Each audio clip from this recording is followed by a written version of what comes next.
Hello, everybody. Welcome back to the Void. I'm Player One, and welcome back to Silent Hill, the play novel. Last time, we began the Sybil story, and we are currently on Chapter 6, which I can't go to the end of the flowchart yet, so I don't know how long it is, but so far, this is our path. And, I'm liking it. It's quite interesting. I don't think it lines up exactly with, Harry's actions. But it is neat to have a new perspective on these events. So right now, Sybil has Cheryl just met Dahlia. And, we're in the church. So,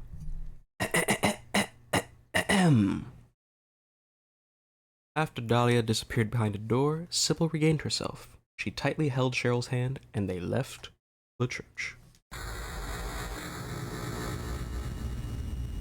Right after they left the church, Cheryl began to speak. Hey, miss? I'm fine by myself now. This is not my first time coming here, and I've met that lady we just saw before. Sybil stops in surprise. What do you mean? I have a place that I want to go, but I can only go alone. If you're with me, I won't be able to go, and then something terrible is sure to happen. Something terrible? Why? Your daddy is looking for you. Until I get you back to your daddy, I can't leave your side. You're wrong. My daddy must not find me. Someone is waiting for me. In order to meet that person, Sybil let out a short sigh. Snaps at or kindly admonishes? Well, I would assume kindly admonish, because why would we be mean to Cheryl for no reason? Hey, wait. Come on, Cheryl. Sybil made an effort to calmly end Cheryl speaking. You must have just had a bad dream or something, but something more frightening is actually occurring in this town. Come on, please take my hand. Cheryl placed her small hand into Sybil's palm. I will protect you no matter what, so you're safe, okay? Once more, Sybil began to walk down the foggy street with Cheryl in tow. At first, Cheryl resisted holding Sybil's hand as hard as she could, but when she realized this was futile, she reluctantly followed along behind Sybil, while wiping away her tears. Oh. Cheryl muttered something so that it could not be heard. Gee, I wonder.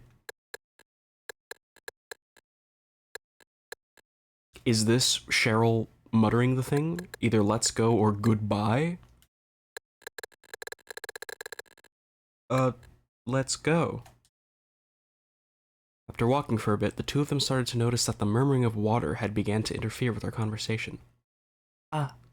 Cheryl stopped walking.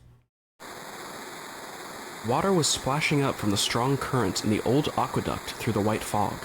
Due to the bad weather, the water level had risen up to the fortified concrete embankment, so rather than an aqueduct, it was more like an overflowing river that was in a dangerous state. What's that? A girl is drowning or a boy is drowning? A girl, I guess? A girl stood alone in the current. She was fighting the strong current and appeared to be holding on to a fragile protrusion with all her might. Miss, look! Cheryl screamed, broke away from Sybil's hand, and then began to run toward the girl. Cheryl, that's dangerous! Sybil instantly chased after her. A stone barrier runs parallel to the aqueduct. It's about shoulder width and about the height of a child. Falling to the right from this barrier could result in injury, and falling to the left would probably result in being swallowed up by the current. Cheryl nimbly ran along the top of the narrow barrier. Wait, that's dangerous! Her words were ineffective.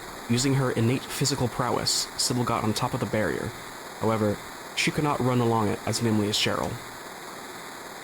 By the time Sybil caught up to Cheryl, she was lying prone on top of the barrier and reaching out towards the embankment, trying to grasp the girl's hair. That's dangerous. You'll fall in. It's too much for you. We will save this girl. Help me, miss, please.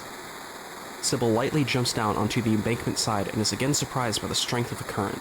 Cheryl is leaning out halfway and looks as if she could fall at any moment and be swallowed by the dark waters. Cheryl, you stay right there and don't move. I'll be sure to save her. Cheryl says nothing and just stares at Sybil. Sybil's footing is quickly eaten away by the strong current. As long as snow continues to pour into the entire town, the aqueduct will certainly continue to overflow. The water is up to Sybil's knees. As the water pulls at her legs, Sybil reaches her hand out towards the girl. The girl's face is covered in the white splashes, so Sybil cannot see it very well.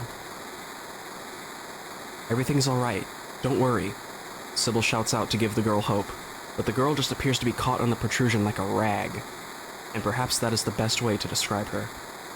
Sybil eventually grasps the girl's left arm and is relieved a little. Everything's fine, trust me, Sybil says kindly. However, the current of the waters is faster than she had imagined. Pulling the girl against the current will not be easy. There is nowhere to grab on, so she cannot put any strength into it. The freezing cold is robbing her body of its warmth, and her fingertips are going numb. Miss, it's impossible. You too will be swept away by the current. Cheryl calls out to Sybil from behind. Sybil has a maternal feeling that she must save this girl, even if it means she will end up getting swept away. It'll be okay. Just a little more. At that moment, Sybil unfortunately loses her footing and falls into the current. And at the same time, she sees the face of the drowning girl for the first time.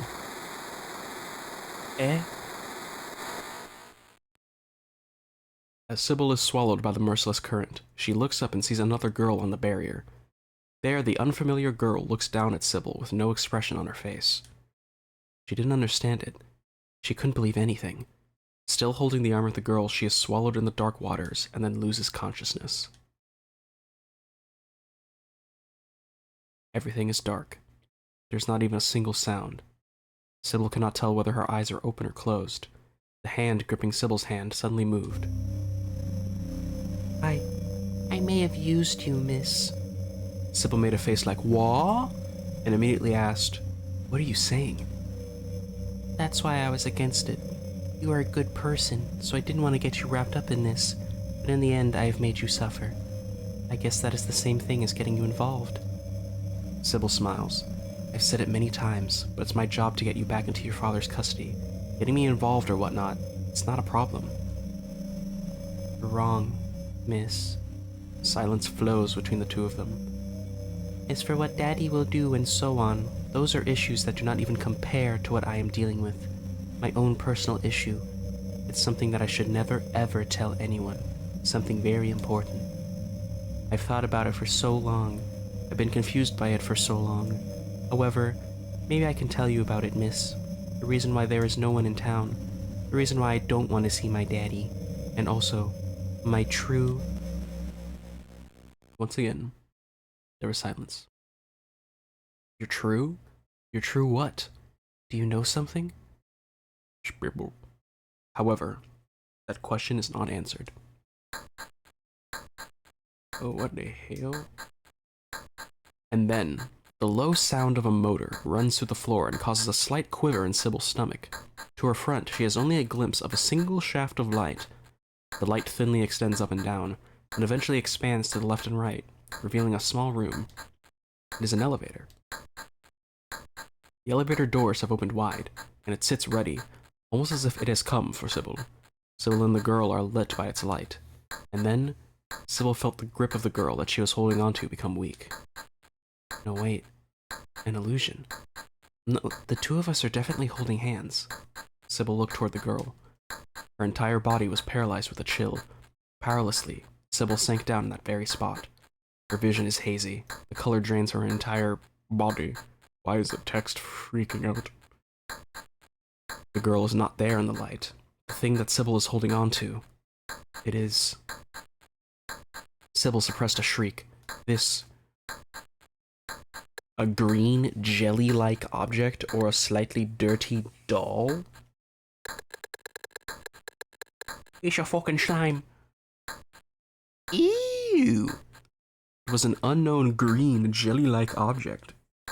Sybil instantly stands up. It drips down in strands through the spaces between Sybil's fingers, connecting her hand with the tiles of the floor. She was unable to do anything but watch, and when the final drop hit the floor, Sybil then powerlessly kneeled down. What was that girl's name?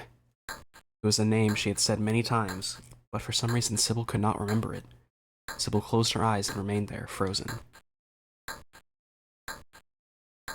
I'm losing my mind. She sobbed alone inside the elevator. The town, along with the lives of several people, had been swallowed up within the devil's dark garb. Grab? Maybe? Probably? Inside the small box, she calmed her breathing while shaking her shoulders hard. First of all, I should look for Harry, and then work with him to escape from this wretched world. Quite a bit of time passed since the one lamp had gone out on the floor display. From the vibrations, she could tell that she was descending. But even still, this had gone on for too long. Staring at the display of B1, she had pushed her back against the wall and slumped. Is there something in the basement of this building, deep in the ground? And if Sybil was brought here, then what was the reason? Eventually, the elevator begins to gradually slow its descent, and at the same time that it comes to a complete stop, the B1 lamp lights up, and then its doors open. Sybil dully felt this series of movements. With the doors open, the light that illuminates the passage that extends in front of her pours into the elevator. As Sybil begins to walk forward, it almost looks like that light is supporting her from behind. It is cold. Although she is just walking down a corridor that is like one in a jail, Sybil's heart beats irregularly. Eventually, a single door appears. The passage ends with this door. Perhaps all the mysteries of B1 will lie in this room. I didn't want to get you wrapped up in this. The voice of the girl flitted about in the back of Sybil's mind. What was the girl's goal? And where is Harry? Perhaps Harry is coming in the same manner as well. Or... She had a feeling that by opening this door, the many questions whirling about in her head would all be put to rest.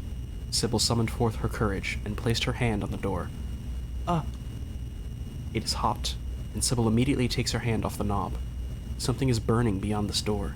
It is impossible to open this door by hand. Just from touching the door, the palm of Sybil's hand stingingly hurts. She kicks the door with all her might. With a hopeful feeling, she continues to kick the door over and over with the thick sole of her boot. Finally, the knob breaks, and the door forcefully opens inward. At the same time, hot wind singes Sybil's hair. And then Sybil saw it. The room is about as large as a movie theater. Fire has spread all throughout, and has begun to collapse. Beyond the debris and flames, a man is holding something to his chest and heading towards another exit in order to get out. And just as he reached the exit, vigorously burning flames lit the side of his face. It was... unmistakably Harry or an unfamiliar man? Well, it would usually be Harry. We're at the end of the game. Who would be the unfamiliar man? Kaufman? Let's just go Harry. And it was unmistakably Harry. Harry! Sybil's voice was a scream. Without backing away, she ran into the room, which had become hell-like. A piece of rubble enveloped in flames fell right in front of her. Kia! Sybil had fallen back on her behind, but instantly stood up, moved around the obstacle, and proceeded further into the room. However, she had lost Harry. Harry! She once again yelled out his name. Someone has collapsed at her feet. A girl dressed in white clothing is lying face down, and her back moves up and down along with her breathing. Sybil stops, kneels down, and places her hand on the girl's shoulder. Are you okay? If you stay here, you'll be burned to death. Hurry and get up. The girl just remains face down and does not even try to look up. Sybil forcefully lifts the girl's shoulders up, and then her face freezes. The girl is the one that she was just traveling with. The girl's name suddenly rises up within her memory. Cheryl! Cheryl, why are you here? Sybil carries Cheryl's small body and heads for the exit. Cheryl has suffered serious burns on her entire body.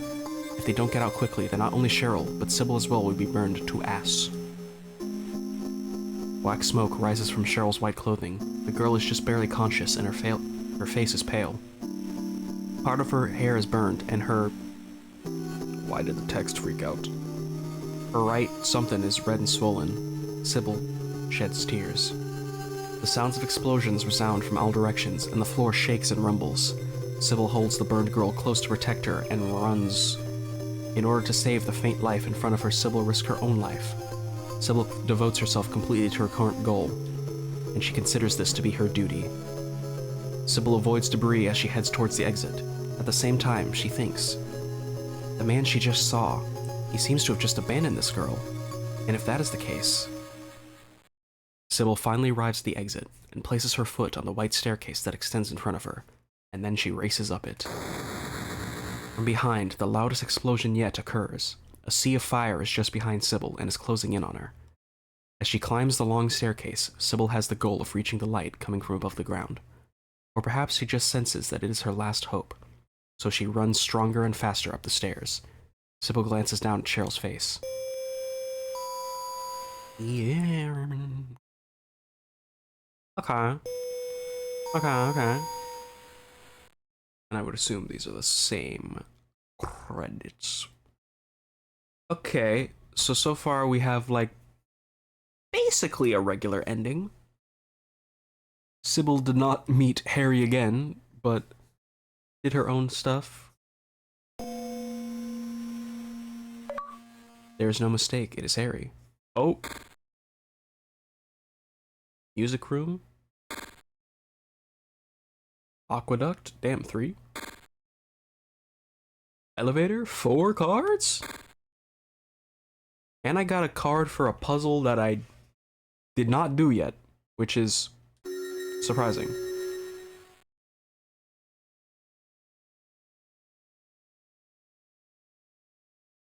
Hmm?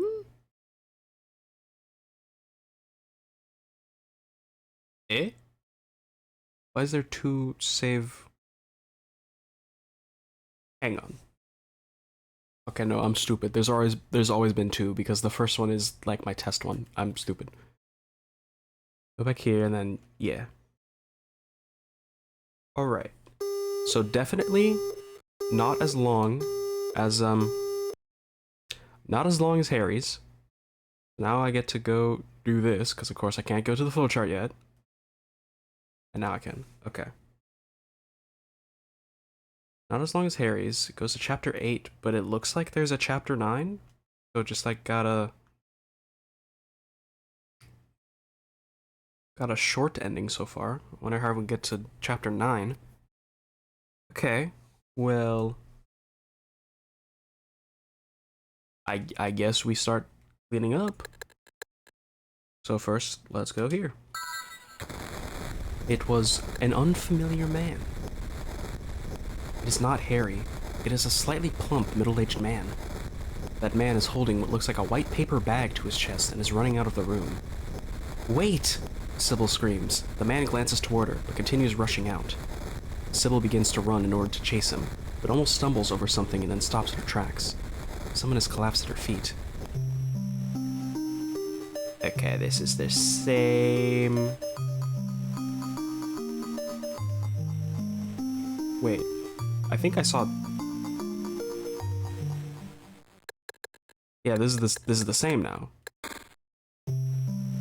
Even though I saw Kaufman, this is gonna be the same.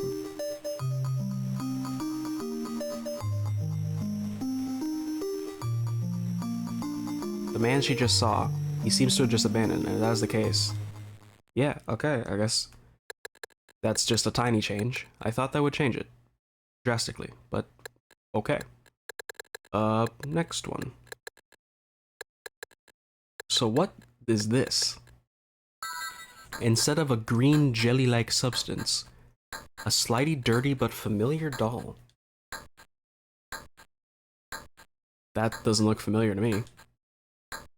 Countless blue fireworks went off in front of Sybil's eyes. Memories of the past. Unforgettable memories. Memories that should have been tightly sealed away within her. She was holding the doll tightly. Sybil had hidden in the closet, through the crack a familiar scene. Her parents, shot in the head, and the blood-soaked carpet, the low laugh of a man. What the hell? I did not think we would get Sybil backstory. Hang on, that's cool. She held the doll over her mouth to suppress the urges to scream that assaulted her from time to time, and so she had somehow survived. She had survived. Why is the doll from that time here? Why? Why is it here? It was the reason she became a policewoman. That incident. That incident had largely impacted her future. Cheryl was gone, and all that was left was the unpleasant feeling of memories she thought that she had forgotten. Losing my mind. And then that's the same. Okay. Okay, hold up. His writing is this fire? I was not expecting Sybil Bennett backstory is a thing that exists. Okay, okay. Oh, there's that. Now what's this? Now I can pick between a girl and a boy. I assume that the reasoning is that the girl is just probably Cheryl again, or Alessa. But then who would be boy? Boy? Who is boy? A boy stood alone in the current. He was fighting the current and appeared to be holding on to a fragile protrusion with all his might. Began to run towards the boy. It's dangerous. This should be the same. Yeah, this should be the same. We will save this boy. Sure to save him. Sybil's knees. White splashes. The boy. Sybil eventually grasps the boy's left arm and is relieved a little. Everything's fine. Trust me, Sybil says kindly. Faster. Okay. Uh-huh. Uh-huh. Uh-huh. Sybil gets a firm grasp on the boy's arm and then successfully pulls his small body up. Ah, great. Are you okay? The boy does not answer right away and just takes troubled breaths over and over. It is not surprising because he just nearly drowned. The boy remained crouched for a bit, but then finally began to speak. You were the one that pushed me in. From seeing the look of surprise on Sybil's face, the boy changed his words. Not you, her. It was that child. The boy rushes at Cheryl. Before Sybil could even think to stop him, the boy grabbed Cheryl's arm and pulled her towards the current. Oh shit. What are you doing? Stop it now! What do you know? Why don't you tell her to stop?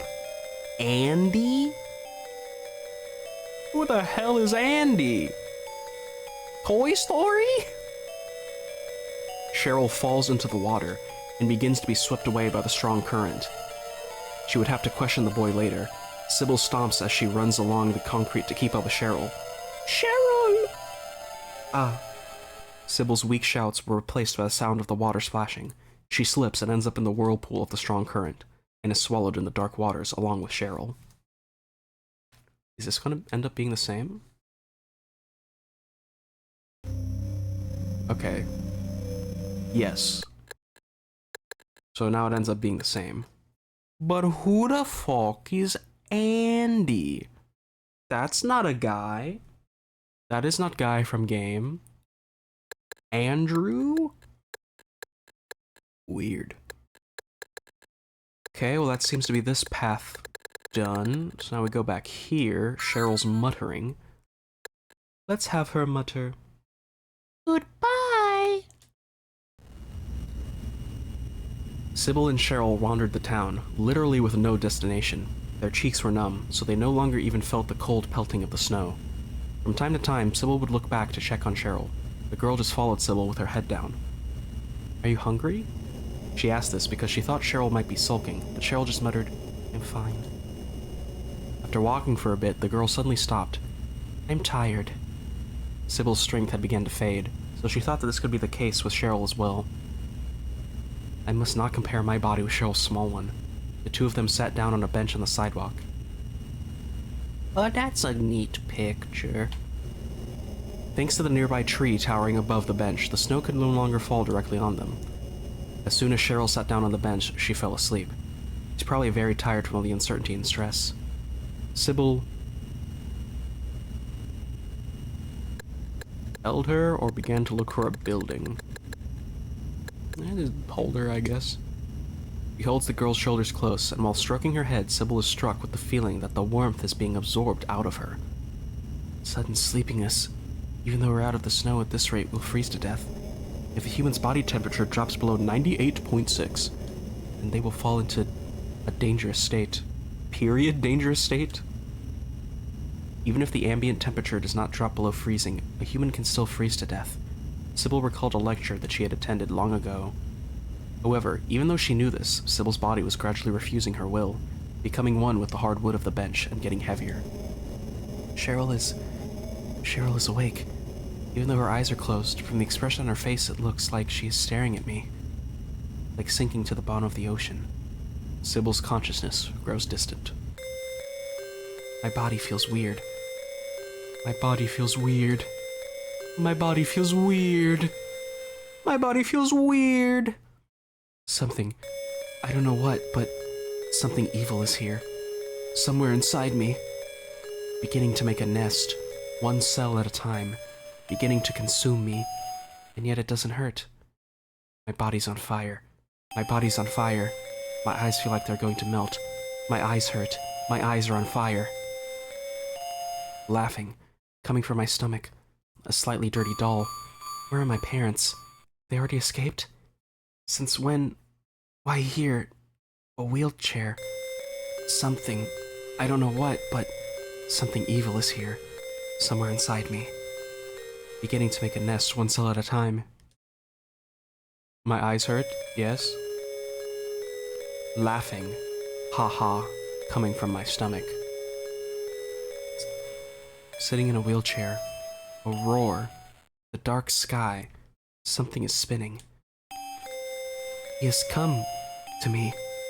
That man's name is... He said it was Harry. Definitely. Harry is... What? He said it was... My hand is on my hip. Hard. Cold. I tried taking it out. Is this how I hold it? Shoot. Please shoot. The man in front of you.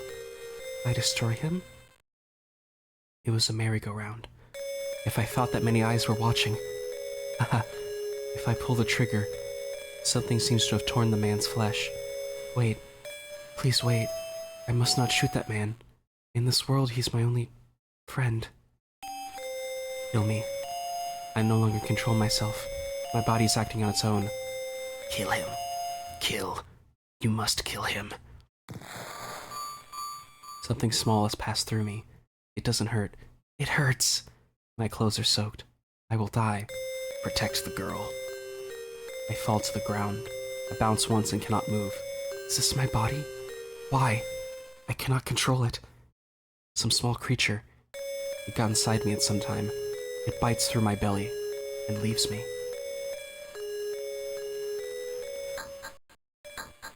In my fading consciousness, I can see Harry shaking me. Harry has stopped moving. He looks at me and weeps. Then he begins to move towards something off in the distance that looks like a dimly shining girl. I'm okay. I can still move. The thing that came out of me is heading for its next target. And I know who that will be. If I cannot let Harry know this, then something horrible will happen. But I cannot speak. It is because a bullet went through the side of my lung, so I cannot put any power into my voice. Harry has begun to run. I'm not yet dead, but he thinks that I am. Even if I must crawl, I must move on. Cheryl is in danger. I must get there first. Harry will get there soon enough, but I must get there before then, and I must stop him. Sybil somehow manages to stand up, but staggers and falls back down into the floor. However, she decides to summon the last of her strength in order to save the girl that she was moving with for a bit, Cheryl. She stands up again, and her entire body is beset with severe pain, but Sybil does not fall down. She presses her left hand to her chest and begins to walk with great effort. She follows the trail of the evil creature that came out of her, and escapes from the amusement park through the open door of a garage dump. Long staircase to the basement. So where does it lead to? She rests her hand on the wall, and from time to time squats down where she is standing, as she continues forward via her strong will. Eventually, a long corridor appears in front of her, a passage spreads out like a blood vessel of the town's underground. Who could have made this? Am I being led somewhere? It's too late. My legs are unsteady and color is disappearing from my view. A monochrome underground passage, and from time to time a storm of mixed noise. A warm breeze ruffles Sybil's blonde hair. Somewhere far off at the end of this passage, something is burning. It's dangerous. However, it's because it is dangerous that Sybil must all the more face it. The girl is being held prisoner. Up to this point, Sybil did not notice a single signal from the girl that she was with, and for this reason she is angry with herself. When did I run into that small monster? At the school? The cafe? The bench? Tried to kill Harry. What if the unforeseen force that tried to make me stop him? It's hot. The basement is shaking. Is it an earthquake, or Sybil hallucinating? An explosion.